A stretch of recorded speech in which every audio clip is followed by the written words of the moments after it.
नमस्कार दोस्तों, मैं सेल्फ सुनील पंचारिया और मैं आप सबका एडुडेट क्लासेस के इस डिजिटल प्लेटफॉर्म पर हार्दिक दिल से स्वागत करता हूं।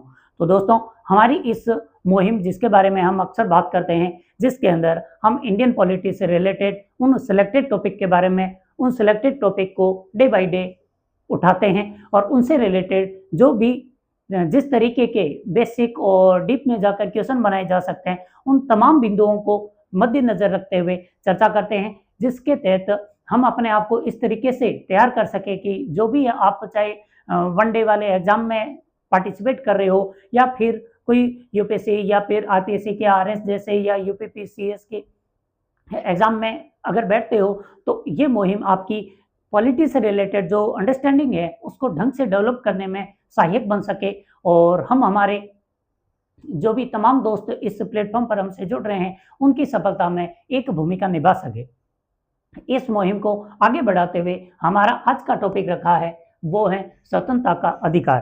तो दोस्तों, हमने मूल अधिकारों से रिलेटेड हमारा नेक्स्ट टॉपिक उठाया है और मूल अधिकारों के बारे में हमने अपनी 2 क्लासें ले रखी है। उन 2 क्लासों के अंदर हमने पहली क्लास में सामान्य मूल अधिकारों के बारे में चर्चा की है, तो दूसरी क्लास के अंदर हमने समानता के अधिकार को लिया था, जो कि हमारा प्रथम मूल अधिकार था। और उस समानता के अधिकार के तहत हमने 14 से लेकर 18 तक के अधिकारों के बारे में चर्चा की थी और उनसे रिलेटेड जो अनुच्छेद थे उनके बारे में भी बात हुई थी। और आज का हमारा जो टॉपिक है वो रखा गया है स्वतंत्रता का अधिकार और ये हमारा मूल अधिकार नंबर 2 है। मूल अधिकार नंबर 2 में इस टाइटल रखा गया है स्वतंत्रता का अधिकार और इसके अंदर अनुच्छेद 19, 20, 21 और 22 ये 4 अनुच्छेद रखे गए हैं, जबकि समानता के अधिकार के अंदर 5 अनुच्छेद थे। तो यहाँ पर हमारे पास अनुच्छेद कितने हैं? 4 अनुच्छेद है, 19, 20, 21 और 22। इन अनुच्छेदों में क्या लिखा गया है और इनसे एक सामान्य नागरिक के हिसाब से और एक पढ़ने वाले विद्यार्थी के नजरिए से हमें किन किन बातों के बारे में ध्यान में रखना चाहिए, इनके बारे में आज हमें चर्चा करनी है। और साथ में हमें ये भी देखना है कि इनसे रिलेटेड कोई ऐसा केस हो जो कि सुप्रीम कोर्ट तक गया हो और उनसे रिलेटेड क्वेश्चन आने की जैसे कि संभावनाएं आजकल बनती जाती है, तो फिर हमें उन्हें भी ध्यान में रखना है। तो देखते हैं, हमारा पहला अनुच्छेद है 19 और 19 के अंदर हमें 19 का टाइटल दिया गया वाक एवं अभिव्यक्ति की स्वतंत्रता। तो वाक का मतलब होता है बोलने का और अभिव्यक्ति का मतलब होता है अपने आप को किसी भी रूप में प्रकट करने का, यानी अपने भावों को जिस रूप में भी प्रकट कर सकते हैं, उन सभी प्रकार की हमें क्या है? स्वतंत्रता है। तो अनुच्छेद 19 का टाइटल दे रखा है वाक एवं अभिव्यक्ति की स्वतंत्रता और इसके अंदर टोटल 7 सब क्लोज थे, ABCDEFG तक के, और उनमें से 44वें संविधान संशोधन द्वारा जो F यानी कि छठा सब क्लोज था वो संपत्ति के अधिकार से रिलेटेड था। अनुच्छेद 31 भी संपत्ति का अधिकार है और अनुच्छेद 19 का F भी संपत्ति का अधिकार है और उसे 44वें संविधान संशोधन द्वारा हटा दिया गया है। तो आप देखेंगे जो सब क्लोज है वो यहाँ पर A लिखा गया है, यहाँ पर B है, यहाँ पर C, यहाँ D, यहाँ पर E और यहाँ पर G, बीच में से F गायब है। F क्यों गायब है? क्योंकि वो संपत्ति से रिलेटेड था। तो इसके अंदर टोटल 7 थे, लेकिन एक हटने की वजह से अब इस अनुच्छेद 19 के अंदर हमें 6 प्रकार की स्वतंत्रताएं दे रखी है।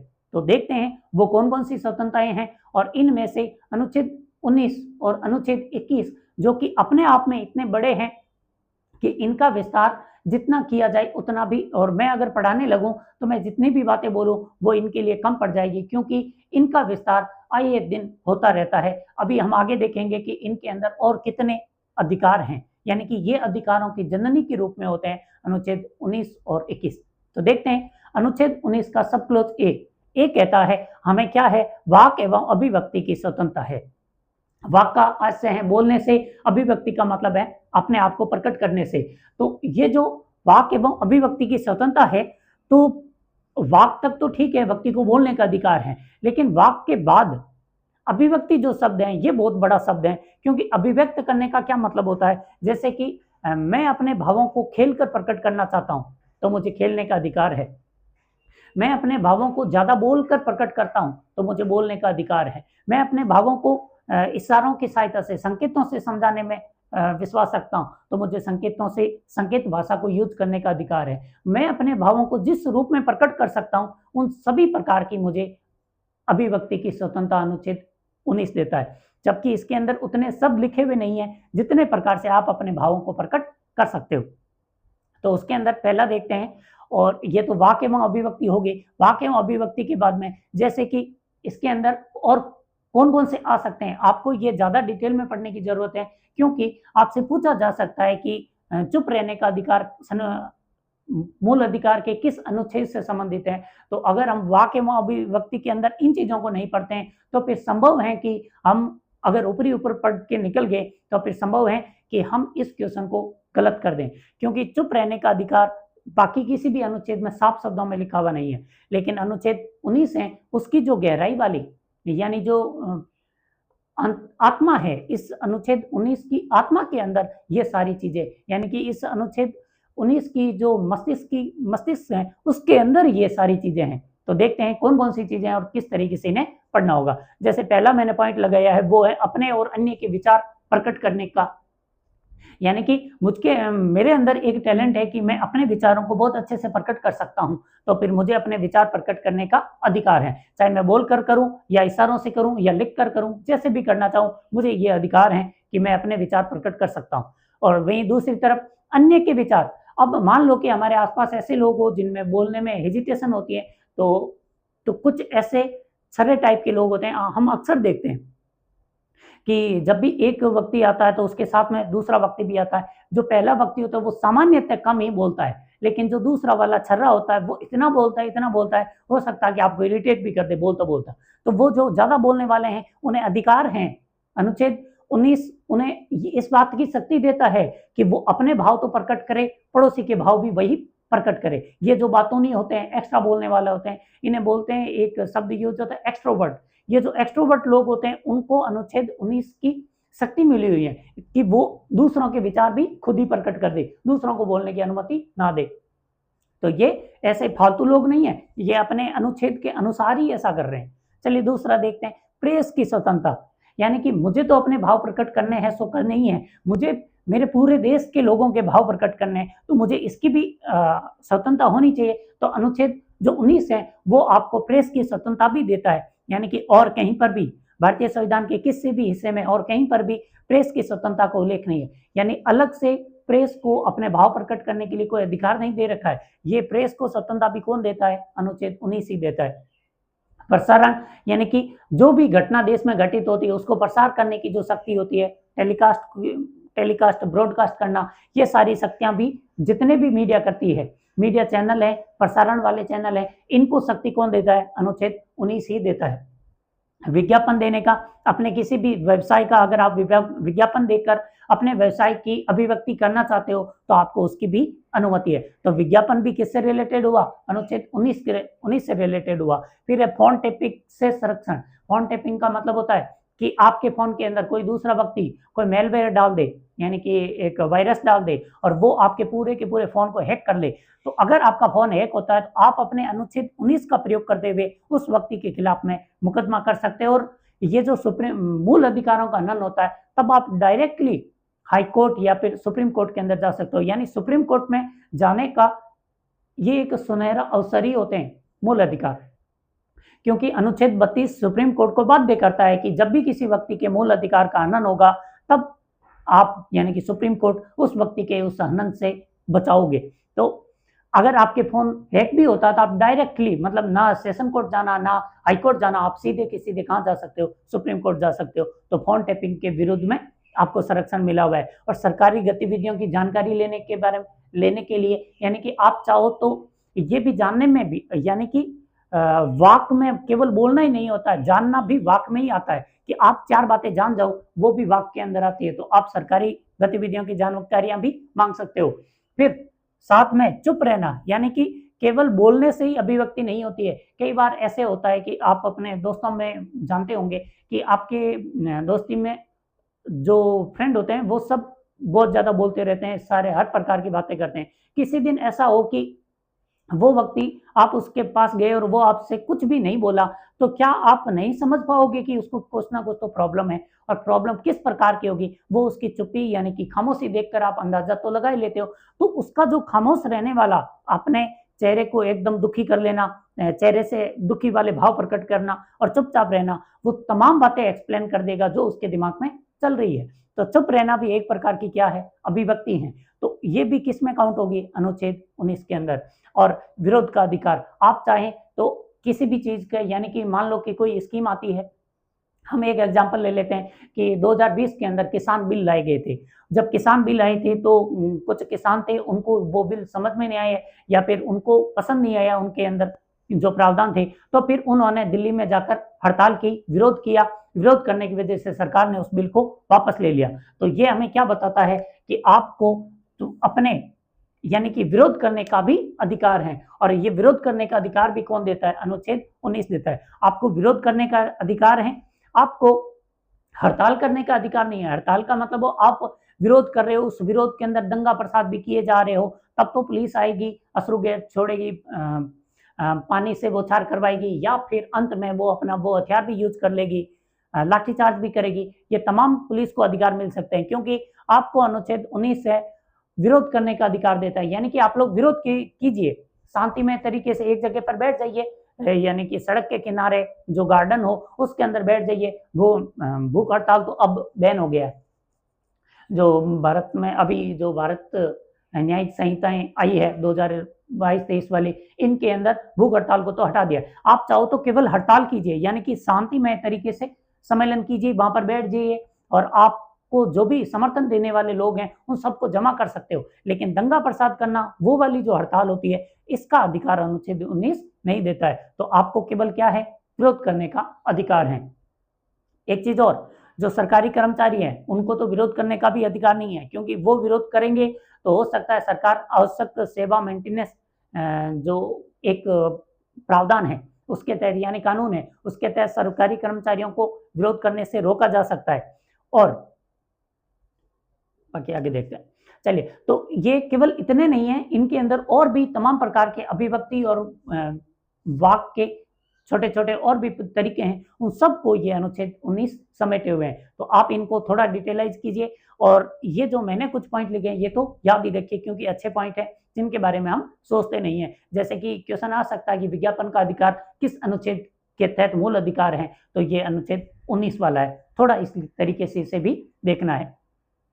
फिर आता है युक्ति युक्त निर्बंध। ये प्रथम संविधान संशोधन 1951 द्वारा जोड़ा गया था। युक्ति युक्त निर्बंधन का क्या मतलब है, आपको ये सारी चीजें तो है, बोलने का अधिकार है, अपने भाव प्रकट करने का अधिकार है, कहीं भी इधर उधर आने जाने गमन करने का भी अधिकार है, सारे अधिकार इन्होंने दे रखे हैं। लेकिन ये सारे अधिकार आपको कुछ परिस्थितियों में इन अधिकारों को रोका जा सकता है, जिससे बोलते हैं युक्ति युक्त निर्बंधन लगाना, यानी कि तार्किक तरीके से इन्हें थोड़ा भी दबाया भी जा सकता है। वो निर्बंधन कौन कौन से हैं, पहला, अगर आप ऐसी बातें कर रहे हो जिससे देश की एकता को खतरा है, तो आप उठाकर जेल में डाल दिए जाओगे, और हो सकता है कोई भी प्रकार की देशद्रोह, राष्ट्रद्रोह और आतंकवादी गतिविधियों में डालकर कोई भी प्रकार की सजा भी दी जा सकती है। फिर कुछ भी समझ में नहीं आएगा किस कानून के तहत गिरफ्तार हुए हो। देश की एकता पर किसी भी प्रकार का खतरा आए, ऐसा कोई भी काम आपको ना वाक में करना है, ना ही अभिव्यक्ति में करना है। दूसरा, संप्रभुता। संप्रभुता के बारे में हम ऑलरेडी बात कर चुके हैं। तो संप्रभुता को खतरा नहीं होना चाहिए, यानी कि आप देश की संप्रभुता का सम्मान करो, उसके बाद कुछ भी बोलो चलेगा। और देश की सुरक्षा, यानी कि आप अपने भाव प्रकट करते जा रहे हो, प्रकट करते करते जैसे वो 2008 के अंदर मीडिया वालों में हुआ था कि जब आतंकवादी संसद पर हमला करने के लिए आए थे, सॉरी ताज पर, तो उस समय तक मीडिया लाइव प्रसारण कर रहा था, इसलिए उन आतंकवादियों को भी तमाम जानकारियां मिलती जा रही थी, इसलिए वो बचने में सफल हो गए थे और वो हमला करने में भी सफल रहे थे।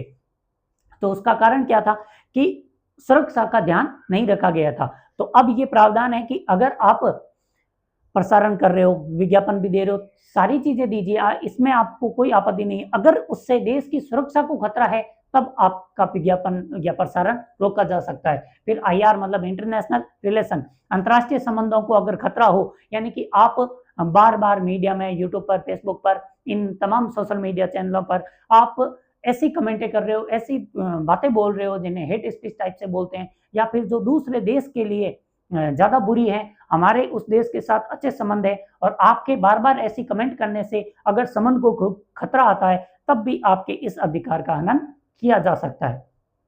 फिर कोर्ट की अवमानना, आप कुछ भी बोलिए लेकिन जो न्यायालय है इसके बारे में अवमाननाएं नहीं कर सकते, क्योंकि न्यायालय के अवमानना पर सरकार कुछ करे या ना करे, सुप्रीम कोर्ट और हाई कोर्ट ये दोनों शक्तिशाली हैं इस मामले में, और न्यायालय की अवमानना के केस सुप्रीम कोर्ट स्वतः ज्ञान लेते हुए कर सकता है, यानी कि आपको गिरफ्तार करवा सकता है और जो मर्जी चाहे वो सजा भी दे सकता है। और 1971 में ऐसा एक्ट भी बना रखा है इस न्यायालय की अवमानना के लिए। तो इस प्रकार कुछ इन पर हमारी इस वाक एवं अभिव्यक्ति इतनी बड़ी है, उस पर छोटा सा निर्बंधन भी लगा रखा है। अब आता है इसका सब क्लॉज 2 जो कोई बी है। बी कहता है कि आप शांतिपूर्वक सम्मेलन कर सकते हैं। ये तो वैसा भी है, यहाँ भी हमने कहीं विरोध कर सकते हैं, तो आप शांतिपूर्वक तरीके से कहीं पर भी सम्मेलन कर सकते हैं, लेकिन इस सम्मेलन का विरोध कहाँ होगा, जहां पर आईपीसी की धारा 144 लगेगी। ये 144 तो हम काफी अच्छे से जानते होंगे, क्योंकि कोरोना काल के अंदर हम अक्सर इसी का ही सुनते थे कि जैसे ही 3-4 लोग एक साथ जमा हुए तो कलेक्टर पावर के अधीन थी ये, और कलेक्टर पावर के तहत 3-4 लोग एक साथ, 4-5 लोग एक साथ जमा होते हैं तो फिर पुलिस उनको उठाकर ले जा सकती है। तो ये होती है आईपीसी की धारा 144। वर्तमान में भारतीय न्यायिक संहिता लागू हो गई है, और भारतीय न्यायिक संहिता के अनुसार ये की धारा 141वीं है। 141वीं धारा कहती है कि अगर 4 से 5 लोग एक जगह पर बैठे हैं और पुलिस प्रशासन को अगर शक हो जाता है तो वो वहां से उनको उठाकर डाल सकता है या फिर उन सबको वहां से भगा भी सकता है। यह शांतिपूर्वक सम्मेलन है, लेकिन इससे बचा नहीं जा सकता। और वैसे भी आप जानते हो कि जो 144 पहले लगा करती थी या अब 141 लगेगी, तो ये कब लगेगी, जब परिस्थितियां थोड़ी संगीन बन जाती है, मामला सीरियस होगा तभी बनेगी। उस समय कोरोना का प्रसार हो रहा था तब लगाया जाता था, और या फिर जैसे कोई भी संगीन मामला हो जाता है, यानी कि देश में विरोध जैसे या एकदम संक्रमण कालीन सीन बन जाता है, तब ऐसे प्रावधान लागू होते हैं। तीसरा, आप कोई भी प्रकार का संघ बना सकते हैं। संघ बनाना, और इसी के अंदर जोड़ा गया था 97वें संविधान संशोधन द्वारा 2015 में, आप सहकारी समिति भी बना सकते हैं। तो संघ बनाने का अधिकार भी आपको कौन देता है, अनुच्छेद 19 देता है। यानी कि आप एक संघ बना सकते हो, समितियां बना सकते हो और उनके अंदर मिलजुल कर रह भी सकते हो। और फिर आता है डी, देश के अंदर अबाध संचरण, यानी पूरा देश आपके लिए खुला है। पहले जम्मू कश्मीर खुला नहीं था, अब 2019 के बाद में जम्मू कश्मीर भी खोल दिया गया है, यानी कि आप पूरे देश के अंदर घूम सकते हो। लेकिन यहाँ भी एक और पॉइंट है, वो ये है कि कुछ जो पूर्वोत्तर के राज्य हैं उनके अंदर इनर लाइन परमिट की जरूरत होती है, आईएलपी बोलते हैं। इनर लाइन परमिट का मतलब है अगर आप कोई भी भारतीय उस क्षेत्र के अंदर जाता है तो उसको एक, जैसे बाहर से विदेशियों को वीजा की जरूरत होती है, वैसे ही इनर लाइन परमिट की जरूरत पड़ेगी पूर्वोत्तर के क्षेत्रों में, क्योंकि वो सांस्कृतिक दृष्टि से थोड़े सेंसिटिव क्षेत्र हैं और उनकी संस्कृति को बचाने के लिए हमें कुछ आईएलपी दे रखी है। वो भी 8 राज्य हैं, उनमें से 4 राज्यों को दे रखी है। और निवास, आप देश के अंदर कहीं भी जाकर निवास कर सकते हैं। 2019 में लोगों ने इसी बात की ही खुशी मनाई थी कि अब हम जम्मू कश्मीर की वादियों में भी जाकर निवास कर पाएंगे। और फिर ई आ गया, ई के बाद में एफ गायब है क्योंकि वो संपत्ति से रिलेटेड था। 44वें संविधान संशोधन ने उसे हटा दिया। तो अब कहां पहुंचे, सीधे व्यवसाय। आप देश के अंदर कोई भी प्रकार का व्यवसाय कर सकते हैं, कोई भी प्रकार में। कुछ कॉमन सेंस की चीजें तो आप जोड़ ही सकते हो कि आप रासायनिक जो उद्योग हैं उनका व्यापार करने से सरकार की अनुमति लोगे। आप परमाणु हथियारों से रिलेटेड कोई प्रकार का व्यवसाय नहीं कर सकते। यानी कि देश की एकता, सुरक्षा, इस तरीके से जो चीजें हैं वो भी इन तमाम चीजों पर युक्त निर्बंध लगाती है। यानी कि अबाध संचरण से आपको कब रोका जा सकता है, मान लो महामारी फैली हुई है, जैसे कोरोना फैला था, तो कोरोना के दौरान आप ये नहीं कह सकते कि मुझे तो अपने गांव से पड़ोसी के गांव जाना है, आप जाने दो। पुलिस उन दिनों में क्या करती थी, आपको याद होगा। तो ये भी रोका जा सकता है। यानी कि राष्ट्रीय सुरक्षा, एकता, अखंडता, इन तमाम चीजों के लिए इन पर युक्त निर्बंध भी लगाए जा सकते हैं। ये था अनुच्छेद 19। फिर आते हैं अनुच्छेद 20 की। अनुच्छेद 20 कहता है कि अपराध के लिए 2 सिद्धि से संरक्षण। मान लो कि आप गिरफ्तार होने वाले हैं, नहीं ऐसा आपके साथ ना ही हो कभी, फिर भी अगर बाई चांस कोई व्यक्ति गिरफ्तार होता है तो उस गिरफ्तार व्यक्ति पर जब दोष सिद्ध होगा, उस दोष सिद्धि के लिए पहले से ही प्रावधान कर रखे हैं कि कोई भी व्यक्ति को अगर दोषी माना जाता है तो उसके लिए आपको कुछ बातों का, आपके लिए ये अधिकार है कि वो कौन कौन से काम आपके साथ नहीं होने चाहिए। उसमें पहला लाइन है, थोड़ी है तो अलग लैंग्वेज, लेकिन इसको थोड़ा ध्यान से देखना। No ex post facto criminal law, मैंने हाईलाइट किया है क्रिमिनल लॉ, यानी कि कोई भी प्रकार का आपराधिक कानून, या आपराधिक यानी क्रिमिनल लॉ की ही बात हो रही है। सिविल कानून है उन पर ये प्रावधान लागू नहीं होता है अनुच्छेद 20 वाला, तो ये केवल किस पर लागू होगा, क्रिमिनल लॉ यानी कि आपराधिक कानूनों पर। और क्रिमिनल लॉ क्या कहता है, ये लाइन क्या कहना चाहती है, कोई भी आपराधिक कानून कभी भी पोस्ट फैक्टो नहीं हो सकता, इन्हें बोलते हैं भूतलक्षी होना। अब सिंपल भाषा में आते हैं, सपोज करते हैं कि आज के दिन किसी व्यक्ति ने कोई गुनाह किया, और गुनाह में मान लेते हैं कि उसने किसी के घर में चोरी की है, और ये भी मान लेते हैं चोरी नहीं, उस व्यक्ति ने हाथापाई की है, अटेम्प्ट टू मर्डर किया है, मानकर ये भी चलते हैं कि अभी तक भारत के अंदर वो कानून था नहीं कि अटेम्प्ट टू मर्डर की सजा क्या होगी। ओके, उस व्यक्ति को पुलिस ने गिरफ्तार कर लिया, गिरफ्तार करने के 10 दिन 15 दिन बाद में पता चला कि हमारे यहाँ तो अटेम्प्ट टू मर्डर की कोई सजा है ही नहीं। ये फालतू का एग्जाम्पल दे रहा हूं, सीरियस नहीं लेनी इस बात को, केवल एग्जाम्पल समझना है। तो फिर जब गिरफ्तार हुआ तब पता चला कि हमारे यहाँ तो अटेम्प्ट टू मर्डर की कोई सजा है ही नहीं। तो फिर 10 दिन बाद में 15 दिन बाद में ये ख्याल आया कि हमें एक ऐसा कानून बना लेना चाहिए, अगर कोई व्यक्ति अटेम्प्ट टू मर्डर भी करता है तो कम से कम उसे 4 साल की या 5 साल की सजा जरूर देंगे। अब ये कानून बन गया, लेकिन जिस समय इस व्यक्ति ने अपराध किया था उस समय क्या तुम्हारे पास कोई कानून था जिसके तहत इसको गिरफ्तार किया जाना चाहिए था? तो जवाब आया नहीं, ये कानून हमने घटना घटित होने के बाद बनाया है। तो बाद में बनने वाले कानूनों को पहले की ओर खिसका कर नहीं लगाया जा सकता, यानी ये क्रिमिनल लॉ कभी भी भूतलक्षी, भूत मतलब आप पढ़ते ही आए होंगे बचपन में, टेंस पढ़े होंगे, प्रेजेंट टेंस, फ्यूचर टेंस और पास्ट टेंस। पास्ट टेंस यानी कि भूतकाल, और भूतकाल का मतलब क्या होता है, गुजरा हुआ वक्त। तो क्रिमिनल लॉ कभी भी भूतलक्षी नहीं किए जा सकते। यह अनुच्छेद 20 का सबसे ज्यादा इंपॉर्टेंट फैक्ट है कि क्रिमिनल लॉ, सिविल लॉ भूतलक्षी भूतलक्षी किए जा सकते हैं। क्रिमिनल लॉ मतलब क्या हुआ कि मान लो कि हमारे यहाँ पर कोई कंपनी है, उसने व्यापार किया, व्यापार करने पर उस समय यहाँ प्रावधान नहीं था कि टैक्स कितना लगेगा, ये सिविल लॉ है टैक्स वसूल करना, और उस समय मान लो कि हम केवल 13% टैक्स लगाते थे। अब मान लो कि 2025 के अंदर सरकार को ख्याल आया कि नहीं 13% टैक्स तो बहुत कम है, ऐसा करते हैं हम 18% टैक्स लगाएंगे। तो फिर सरकार ने 2025 के अंदर कानून बना दिया कि भारत के अंदर व्यापार करने वाली कंपनियों पर 18% टैक्स लगेगा, और ये प्रावधान सरकार चाहे तो 2025 से लागू कर सकती है, सरकार चाहे तो इसे 2015 से लागू कर सकती है। या 2015 से लागू करने का क्या मतलब हुआ, जो कंपनी 2015 में भारत में थी, 2015 से लेकर 2025 तक 10 सालों तक उसने 13% ब्याज भरा, मतलब टैक्स दिया है। तो अब सरकार जो 5% एक्स्ट्रा जोड़ रही है, ये 2015 से लेकर 2025 तक का 10 सालों तक का टैक्स भी जोड़ सकती है। ऐसा एक केस हुआ था वोडाफोन पर। हमारी भारत सरकार के कुछ कानून परिवर्तित हुए, वोडाफोन पर पुराना केस लगा दिया था, और वोडाफोन पर पुराना केस लगाने की वजह से वो मामला अंतर्राष्ट्रीय न्यायालय में चला गया था, और फिर जो भी हुआ वो हमारे जानने की बात नहीं है। लेकिन इतना जरूर ध्यान में रखिए, क्रिमिनल लॉ कभी भी भूतलक्षी नहीं हो सकते, जबकि सिविल लॉ हो सकते हैं। तो आपको ये लाइन तो समझ में आई, सिविल वाली बात, बिटवीन द लाइन वाली बात है कि अगर क्रिमिनल लॉ भूतलक्षी नहीं हो सकते तो क्या सिविल लॉ भी नहीं हो सकते? तो सिविल लॉ हो सकते हैं। ये तो था पहला फैक्ट कि क्रिमिनल लॉ।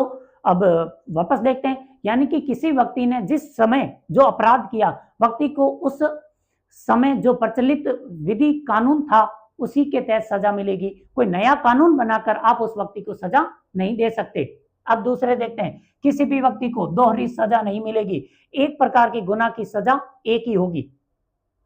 यानी कि मान लो राजस्थान में किसी ने कोई अपराध किया और राजस्थान के कोर्ट ने उसे ऑलरेडी सजा दे दी। सजा देने के बाद में मान लो कि वो व्यक्ति भागकर, वो व्यक्ति जिसने गुनाह किया था वो एक्चुअल में था उत्तर प्रदेश का, तो उत्तर प्रदेश गया, और उत्तर प्रदेश जाने पर वहां के लोगों ने फिर से उसको कोर्ट में पहुंचा दिया और सजा देने की बात आएगी तब कोर्ट वहां पर दोबारा सजा नहीं देगी, क्योंकि एक व्यक्ति को एक गुना के लिए एक ही बार सजा मिलेगी। ये था 20 का 2, यानी कि आप अगर अपराधी घोषित हो गए हो तो पहली बात तो आप पर वही कानून लगेगा जो उस समय प्रचलित है, और दूसरा आपको एक गुना के लिए एक ही सजा मिलेगी। और तीसरी बात स्वाभिसंसन, ये फिल्मों में इसका जबरदस्त तरीके से विरोध होता है। जो थर्ड डिग्री टॉर्चर है वो यही है कि इसका मतलब है कि आप किसी भी व्यक्ति को टॉर्चर करके अपने ही विरोध में गवाही देने के लिए मजबूर नहीं कर सकते। इन शॉर्ट, आप किसी भी व्यक्ति को थर्ड डिग्री टॉर्चर करके सजा नहीं दिला सकते, यानी कि आपने इसको इतना टॉर्चर किया कि उसने आखिर में थक कर बोल दिया कि प्रभु मुझे ही सजा दे दो। इस जो टॉर्चर आप लोग करते हो इससे अच्छा है कि मुझे कोर्ट के अंदर प्रस्तुत करो, मैं अपना गुनाह कबूल करूंगा, ताकि कोर्ट तो कम से कम ही सजा देगा। जितनी सजा, थर्ड डिग्री टॉर्चर का क्या मतलब होता है, कई मामले अक्सर आते हैं जिसे टॉर्चर कल्चर नाम दिया गया है। टॉर्चर कल्चर में होता क्या है कि हमने इन दिनों में भी, आज भी ऐसा होता है, पुलिस के ऊपर कई प्रकार के जो पुलिस की अगर नेगेटिव इमेज बनती है उसमें ये चीज ज्यादा आती है, क्योंकि कई बार ऐसा देखा गया है कि थर्ड डिग्री टॉर्चर की वजह से लोग मर जाते हैं। इतनी बुरी होती है ये थर्ड डिग्री टॉर्चर वाली चीजें। तो हमारे यहाँ अनुच्छेद 20 का टोटली उल्लंघन होता है अगर आपको स्वाभिसंसन यानी अपने ही विरोध में गवाही देने के लिए मजबूर किया जाता है। और ये होता फिल्मों में बहुत ज्यादा है, और एक्चुअल में शायद फिल्में हमारे दैनिक जीवन से इंस्पायर होगी, क्योंकि हमारे दैनिक जीवन में भी ऐसे बहुत होते हैं। कोरोना काल में भी कई लोगों को मार दिया गया था इस स्वाभिसंसन यानी थर्ड डिग्री टॉर्चर की वजह से। तो अनुच्छेद 20 है जिसकी तीनों बातें आप ध्यान रख सकते हो। पहला, कोई भी क्रिमिनल लॉ भूतलक्षी नहीं हो सकता। दूसरा, दोहरी सजा नहीं मिलेगी। और तीसरी चीज, आपको आपके खिलाफ में गवाही देने के लिए बाध्य नहीं किया जाएगा। तो ये तीन बातें अनुच्छेद 20 से रिलेटेड है। फिर आता है अनुच्छेद 21। अनुच्छेद 21 ये है भारतीय संविधान के अंदर दिए गए तमाम मूल अधिकारों की रीढ़ की हड्डी। कैसे हैं देखते हैं। इसका सिंपल नाम दिया गया है प्राण एवं दैहिक स्वतंत्रता, यानी कि व्यक्ति को जिंदा रहना और अपने शरीर को पालने पोसने का अधिकार है, स्वतंत्रता है। वो व्यक्ति जिंदा रह सकता है। फिर उसकी दैहिक स्वतंत्रता है, यानी वो अपने शरीर को हष्ट-पुष्ट भी रख सकता है। ये तो थी इसका टाइटल। फिर इसका जो एक्सप्लेनेशन था वो क्या था, भारतीय संविधान के अंदर क्या था कि राज्य विधि द्वारा स्थापित प्रक्रिया, राज्य विधि द्वारा स्थापित प्रक्रिया के अलावा व्यक्ति के प्राण नहीं छीन सकता। यह व्यक्ति को दिया गया अधिकार है, मतलब सभी लोगों को है, नागरिकों को भी मिलेगा और विदेशियों को भी मिलेगा। अगर भारत का राज्य किसी व्यक्ति के प्राण छीनना चाहता है तो उसको उसी प्रक्रिया को फॉलो करना पड़ेगा जो किसी विधि द्वारा स्थापित कर दी गई है। और ये बात मैं ऑलरेडी कर चुका हूं कि सजा देने का अधिकार केवल और केवल किसको है, राज्य को है। और क्यों है, हम इसके बारे में भी ऑलरेडी डिटेल में चर्चा कर चुके हैं कि पहले लोगों ने सोशल कॉन्ट्रैक्ट किया था, एक व्यक्ति को राजा बनाया, राजा को हमने सोशल कॉन्ट्रैक्ट के तहत जब राजा बनाया था तो तब हमने अपने अधिकारों को कम किया और राजा को थोड़े बहुत अधिकार दिए थे। लेकिन वो राजा धीरे धीरे समय पर अपने आप को मजबूत करता गया, धीरे धीरे तानाशाही तक पहुंच गया था। तानाशाही के बाद में लोकतंत्र आता है और लोकतंत्र के समय हमारे राजा का काम आज सरकार करती है। इसलिए राज्य को यानी कि राज्य की सरकार को यह अधिकार है कि वो आज भी किसी को भी सजा दे सकता है। तो यहाँ पर हमारा कानून संविधान कहता है यदि आप किसी भी व्यक्ति के प्राण को लेना चाहते हो यानी कि उसको फांसी की सजा देना चाहते हो तो आप विधि द्वारा स्थापित प्रक्रिया के द्वारा ही दे सकते हो।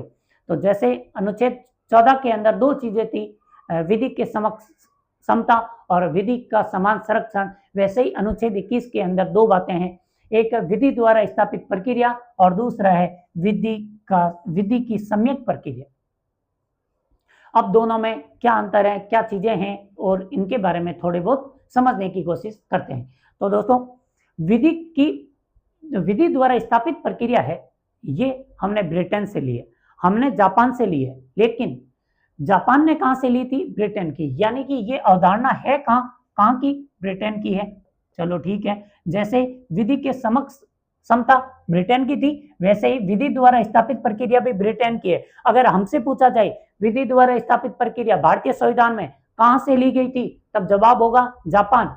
फिलहाल हम इसके बेसिक कॉन्सेप्ट में जाते हैं कि एक्चुअल में कहना क्या चाहते हैं।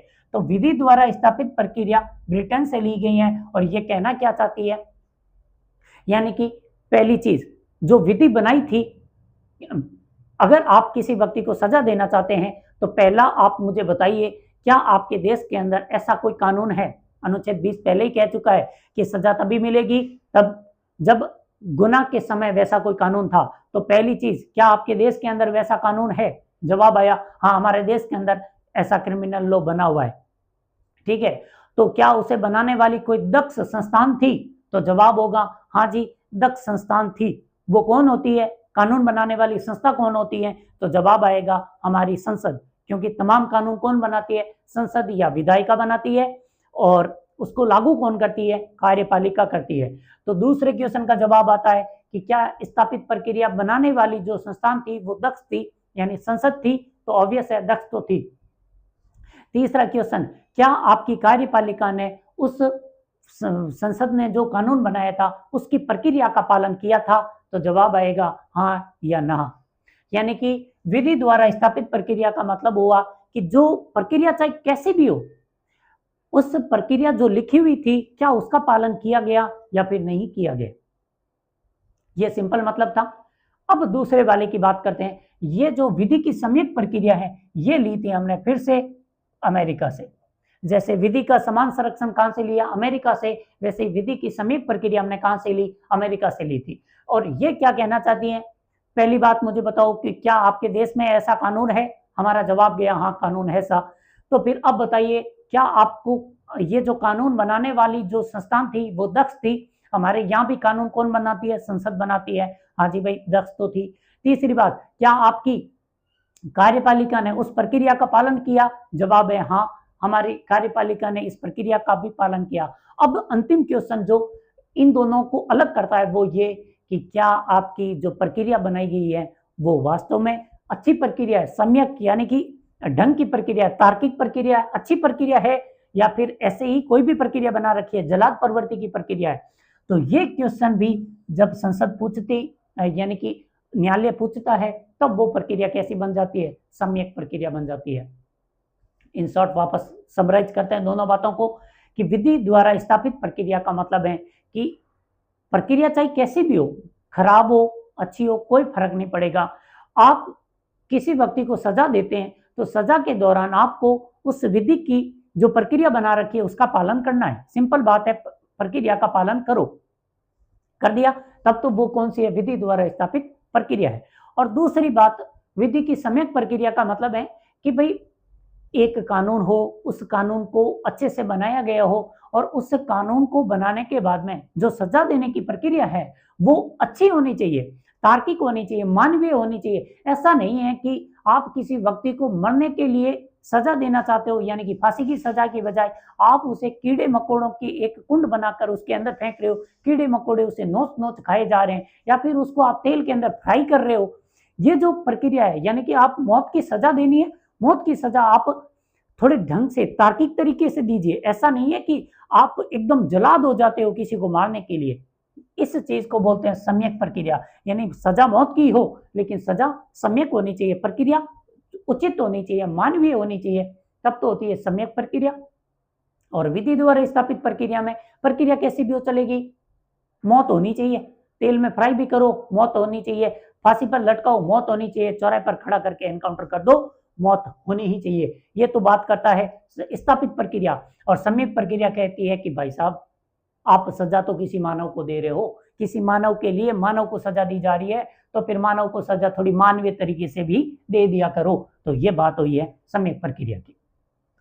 अब बात करते हैं भाई, ये अनुच्छेद 21 के अंदर पहली लाइन लिखी हुई थी, के गोपालन नाम का केस गया था सुप्रीम कोर्ट के अंदर, और के गोपालन केस के अंदर सुप्रीम कोर्ट ने उस दिन केवल इतना ही बताया था कि भाई साहब शायद 1951 में चला गया था, मुझे एग्जैक्ट डेट फिलहाल याद नहीं है।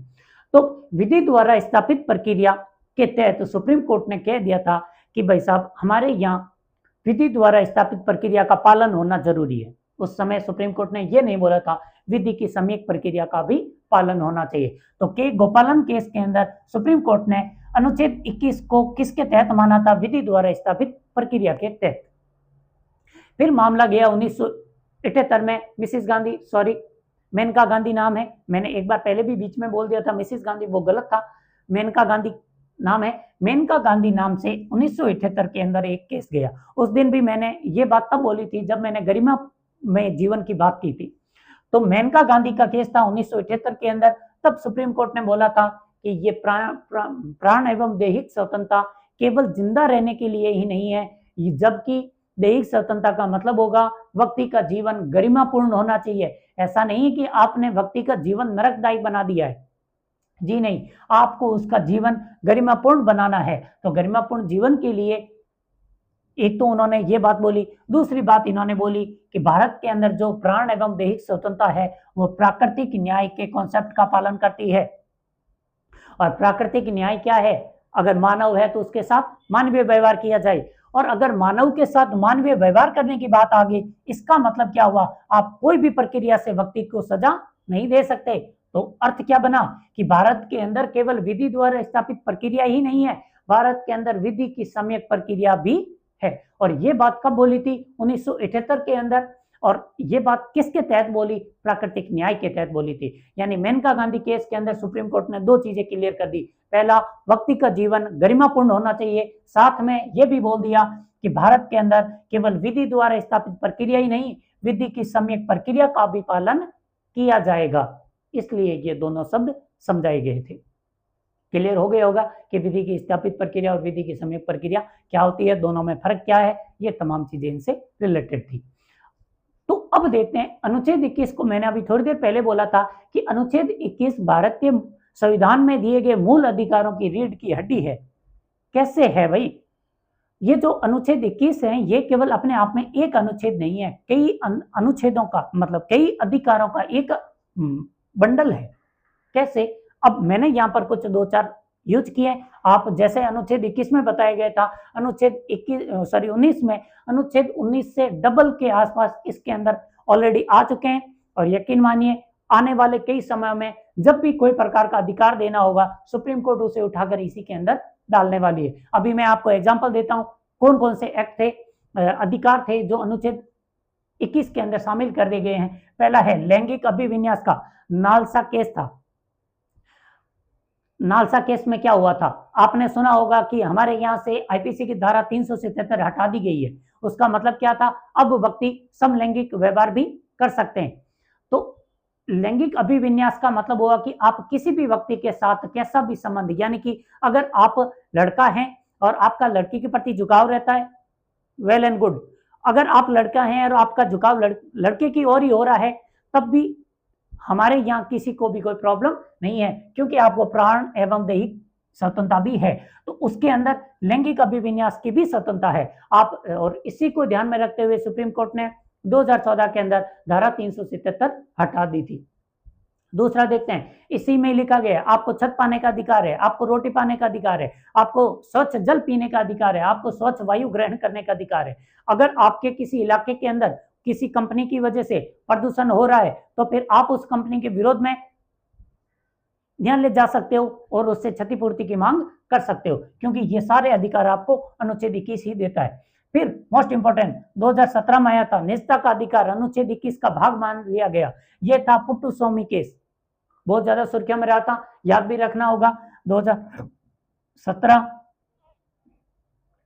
पुट्टू स्वामी केस। पुट्टू स्वामी केस में बोला गया था कि निजता व्यक्ति का मूल अधिकार है और निजता अनुच्छेद 21 के अंदर शामिल है। तो इसे निजता को मूल अधिकार घोषित किया 2017 में।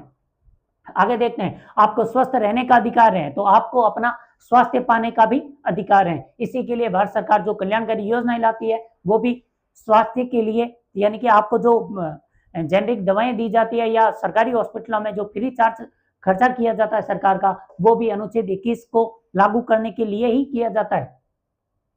और 2023 के अंदर 23 या 24 के अंदर राजस्थान सरकार ने स्वास्थ्य को अधिकार घोषित कर दिया था।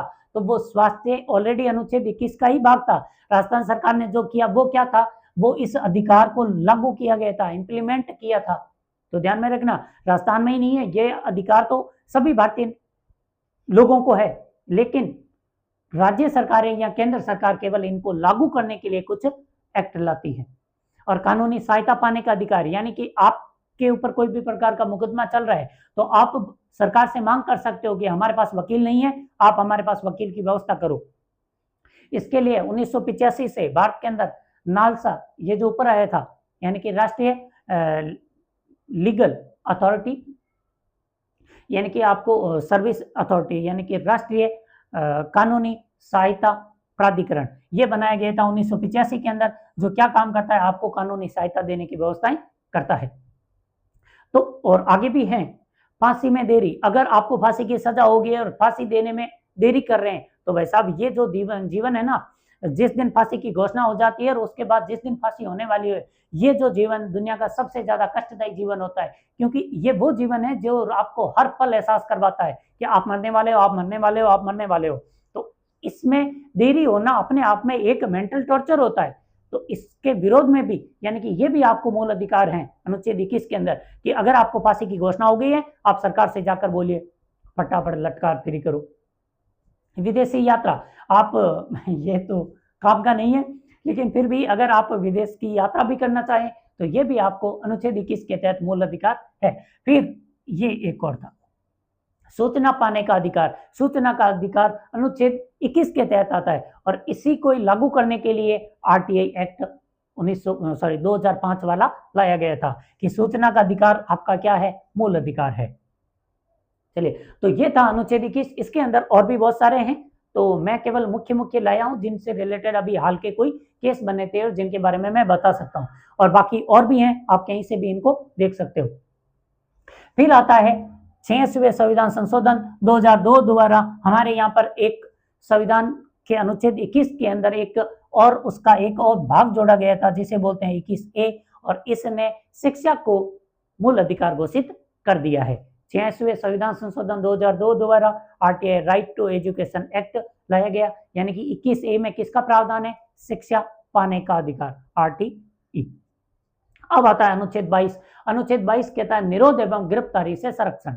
मतलब क्या है कि अगर अब गिरफ्तार व्यक्ति दो प्रकार से होता है, एक कोई सामान्य कानून की वजह से गिरफ्तार किया गया, कुछ या तो सिविल लॉ का उल्लंघन किया या फिर क्रिमिनल लॉ का उल्लंघन किया, तब उसे गिरफ्तार कर लिया। एक आता है डिटेंशन लॉ, यानी कि निवारक कानून, निवारक निरोध अधिनियम, यानी कि ऐसा कानून जिसके तहत आपको अगर शक भी होता है सरकार को कि भाई ये व्यक्ति कुछ ना कुछ ऐसा काम करेगा जो गलत है, तो शक के आधार पर भी व्यक्ति को उठाया जा सकता है। तो निवारक निरोध और सामान्य कानून, इन दोनों की परिस्थितियों में आपको अलग अलग प्रकार से संरक्षण दिया गया है। सामान्य कानून में आपको कारण जानने का अधिकार है, अपने लिए वकील करने का अधिकार है, और 24 घंटे के अंदर अंदर आपको मजिस्ट्रेट के सामने प्रस्तुत करने का अधिकार है। अगर आपको 24 घंटे में मजिस्ट्रेट के सामने प्रस्तुत नहीं किया गया तो आप उस पुलिस को आपको रिहा करना होगा, और 24 घंटे के अंदर मजिस्ट्रेट के पास गए, मजिस्ट्रेट ने अनुमति दे दी, तब तो वो आपकी कार्यवाही आगे चलेगी, और मजिस्ट्रेट के पास पहुंचे ही नहीं तब फिर व्यक्ति को रिहा करना पड़ता है। यह सामान्य कानून में गिरफ्तारी। और निवारक निरोध डिटेंशन वाला, यानी कि शक के आधार पर गिरफ्तारी वाला, उसमें आपको 3 माह तक शक के आधार पर किसी भी व्यक्ति को गृह गिरफ्तार, यानी कि गृह गिरफ्तार यानी घर के अंदर गिरफ्तार करके नजरबंद कर लेना, या किसी व्यक्ति को उठाकर ऐसी अनजान जगह शिफ्ट कर देना जहां उसके बारे में किसी को भी पता ना चले, और वो होता है 3 माह तक के लिए। अगर 3 माह, वैसे तो 44वें संविधान संशोधन ने इसे 2 माह कर दिया है, लेकिन फिलहाल ही इसका पालन 3 माह के लिए ही होता है, यानी व्यक्ति को 3 माह के लिए अलग से रखा जा सकता है, और उस व्यक्ति को, केवल व्यक्ति को जानने का अधिकार है कि तुम्हें किस लिए नजरबंद किया है या फिर किस लिए तुम्हें गिरफ्तार किया है। तो ये था अनुच्छेद 22। तो दोस्तों, हमने इस स्वतंत्रता के अधिनियम का अधिकार के बारे में थोड़ी डिटेल में और चर्चा करने की कोशिश की है। आई होप कि मैं अपनी बात को आप लोगों तक पहुंचा पाया हूं। अगर समझ में आया है, अच्छी बात है, और पढ़ते रहिए, समझते रहिए, हमें भी लाइक करते रहिए। धन्यवाद।